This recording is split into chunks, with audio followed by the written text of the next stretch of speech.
വിവാഹമല്ല ഒന്നിൻ്റെയും അവസാനമെന്ന് നടി മഞ്ജു വാര്യർ ഒരു പൊതുചടങ്ങിൽ പറഞ്ഞത് ഇതിനോടകം തന്നെ ചർച്ചയായിട്ടുണ്ട്.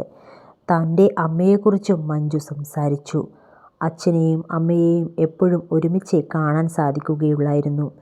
അച്ഛൻ്റെ മരണശേഷം അമ്മ ഇതെങ്ങനെ ഹാൻഡിൽ ചെയ്യുമെന്നോർത്ത് ഞാനും ചേട്ടനും പലപ്പോഴും വേവലാതിപ്പെട്ടിട്ടുണ്ട്. പക്ഷേ ഞങ്ങളെയൊക്കെ അത്ഭുതപ്പെടുത്തിക്കൊണ്ട് ഞങ്ങൾക്കൊരു ഭാരമാകരുതെന്ന് സ്വയം തീരുമാനിച്ചതുപോലെ അമ്മ അമ്മയ്ക്ക് പണ്ട് ചെയ്യാനിഷ്ടമുണ്ടായിരുന്ന കാര്യങ്ങളൊക്കെ പഠിച്ചു. നൃത്തവും പാട്ടും പഠിപ്പിക്കാൻ അമ്മയ്ക്ക് വലിയ ഇഷ്ടമായിരുന്നു. അതിനൊക്കെ അമ്മ തന്നെ മുൻകൈയെടുത്ത് ക്ലാസുകൾ കണ്ടുപിടിച്ച് സ്വയം അതിൽ പോയി ചേർന്ന് പഠിച്ചു. പണ്ട് അമ്മ എഴുതുമായിരുന്നെന്ന് കേട്ടിട്ടുണ്ട്. ചെറിയ കുറിപ്പുകൾ അമ്മ ഫേസ്ബുക്കിൽ പ്രസിദ്ധീകരിച്ചു.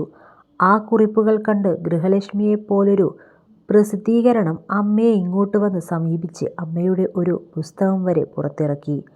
അമ്മ സ്വന്തം സന്തോഷങ്ങൾ കണ്ടെത്തുന്നു. സുഹൃത്ത് സംഘടനകളുണ്ടാക്കി അവർക്കൊപ്പം യാത്ര ചെയ്യുന്നു.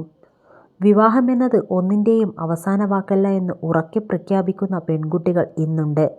ആഗ്രഹങ്ങൾ സാധിക്കാൻ നമുക്കെല്ലാം വേണ്ടത് സാമ്പത്തിക സ്വാതന്ത്ര്യം തന്നെയാണ്. അതിനു വേണ്ട കാര്യങ്ങളാണ് നിങ്ങളെല്ലാവരും ചെയ്യേണ്ടതെന്നും മഞ്ജു വാര്യർ പറയുന്നു. 19-ാം വയസ്സിൽ മഞ്ജു വാര്യർ വിവാഹിതയാകുന്നത്. സിനിമാ രംഗത്ത് വന്നിട്ട് അന്ന് വെറും 3 വർഷം മാത്രം.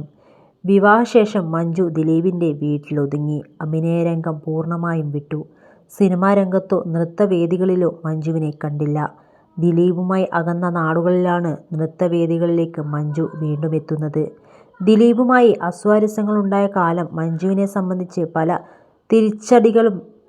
തിരിച്ചറിവിൻ്റെയും കാലമായിരുന്നു. വിവാഹശേഷം എല്ലാവിധ സുഖസൗകര്യങ്ങളിലുമാണ് മഞ്ജു ദിലീപിനൊപ്പം കഴിഞ്ഞത്.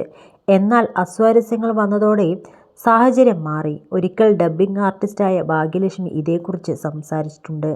മഞ്ജുവിൻ്റെയും ദിലീപിൻ്റെയും ജോയിൻ്റ് അക്കൗണ്ട് ആയിരുന്നു. ആ അക്കൗണ്ടിൽ ഫ്രീസ് ചെയ്തു.